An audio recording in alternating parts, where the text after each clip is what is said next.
तो यार कहानी वहीं से स्टार्ट होती है जहाँ पर खत्म हुआ था। अपने बुढ़े की बातों को सुनकर लिटरली में अपना एमसी तो पूरे का पूरे तरीके से चोखा पड़ा था। अरे यार अगर तुम्हारा बोलने का मतलब क्या है हा? कल तुमने ही बोला था ना इस साला कंपटीशन 1 महीने बाद है, तो फिर बता इतनी जल्दी से कंपटीशन का डेट चेंज कैसे हो गया। बुढ़ा बोलता कि नहीं पता नहीं पता, माँ कसम मुझे भी नहीं पता, मुझे भी तो आज सुबह सुबह ही नोटिस मिली है। और ये सुनकर अपने एमसी का थोपड़ा तो देखो साला पूरे का पूरे तरीके से कंफ्यूज हो गया था। जहाँ पर बुढ़ा भी अपने एमसी को खींचते हुए बोलता कि चल जल्दी कर हमारे पास टाइम नहीं है, जल्दी कर। वैसे भी तुम्हारा पूरा का पूरा नाम ऑलरेडी टूर्नामेंट में दर्ज है, अगर तू नहीं गया ना तो साला पूरे का पूरे सेट को ही पेल दिया जाएगा। एमसी भी लाइक नहीं जाऊंगा, मैंने अभी तक अपनी ट्रेनिंग को घंटा भी पूरी नहीं की है, नहीं जाऊंगा। और पहले ये बताइए इतने बड़े कंपटीशन में मेरा जाकर होगा क्या? आपको डर नहीं लगता कि मैं पूरे का पूरे सेट का नाम बदनाम कर दूंगा?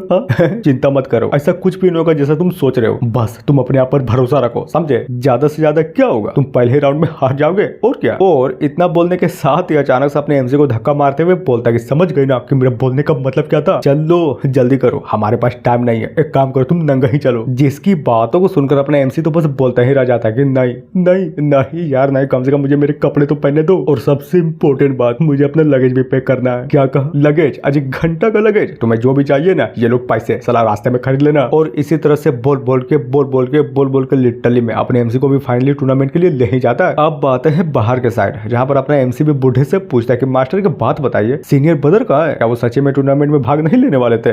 बुढ़ा बोलता है कि भूल जाओ उसे, कोई जरूरत नहीं उन सबकी, और वैसे भी टूर्नामेंट के रूल के हिसाब से चाहे कितना ही बंदे भाग क्यों ना ले ले, इम्पोर्टेंट बात यह है कि भाग लेने वाले सेट का कम से कम एक बंदा वहाँ पर प्रेजेंट जरूर होना चाहिए। और जहाँ तक बात रहे तुम्हारी, तुम मैं गारंटी देता हूँ तुम्हारे सारे के सारे सीनियर ब्रदर के पोटेंशियल से भी ज्यादा पोटेंशियल तुम में है। लेकिन हाँ साला ये भी सच है कि डाउ टूर्नामेंट 1 महीने बाद होने वाला था, पर पता नहीं क्यों डेट सडनली चेंज कर दिया। ये भी कोई मजाक है क्या? इसलिए मेरे बच्चे चलो जल्दी करो, हमें जल्द से जल्द वहां पर पहुंचना होगा वरना बहुत ही बड़ी दिक्कत हो जाएगी। और ये सारे की सारी बातों को अपने एमसी भी अपने मास्टर को घूरते हुए बहुत ही गौर से सुने जा रहा था। जहां पर बात करते करते ये दोनों भी लिटरली में फॉरेस्ट माउंटेन रेंज के अंदर चले जाते हैं। बुढ़ा बताता है कि देखो हम लोग जंगल के अंदर पहुंच चुके हैं, इसलिए अपना ध्यान रखना, समझ गए ना? और सबसे इम्पोर्टेंट बात, यहाँ के बीस्टों के साथ बिल्कुल भी मत उलझना। अगर सच बोलूं तो एक गोल्डन कोर वाले कल्टिवेटर को भी इन सारे के सारे बीस्टों को हराने में फट जाती है। बट प्लस पॉइंट ये है कि मुझे कुछ ऐसे रास्तों के बारे में भी पता है जहाँ पर घंटा भी कोई बीच नहीं मिलने वाले, यानी कि पूरे के पूरे तरीके से एक सिक्योर रास्ता, समझ गए? तभी बुढ़ा भी एक हल्के से स्माइल करते हुए बोलता है कि मेरे पीछे रहो, मैं तुम्हें सही रास्ते से सही जगह पर ले जाऊंगा। जहाँ पर बात करें अपने एमसी की, तो वो बुढ़े की सारी बातों को सुनकर अचानक से उस पर शक करने लगता है और बोलता है कि 1 मिनट,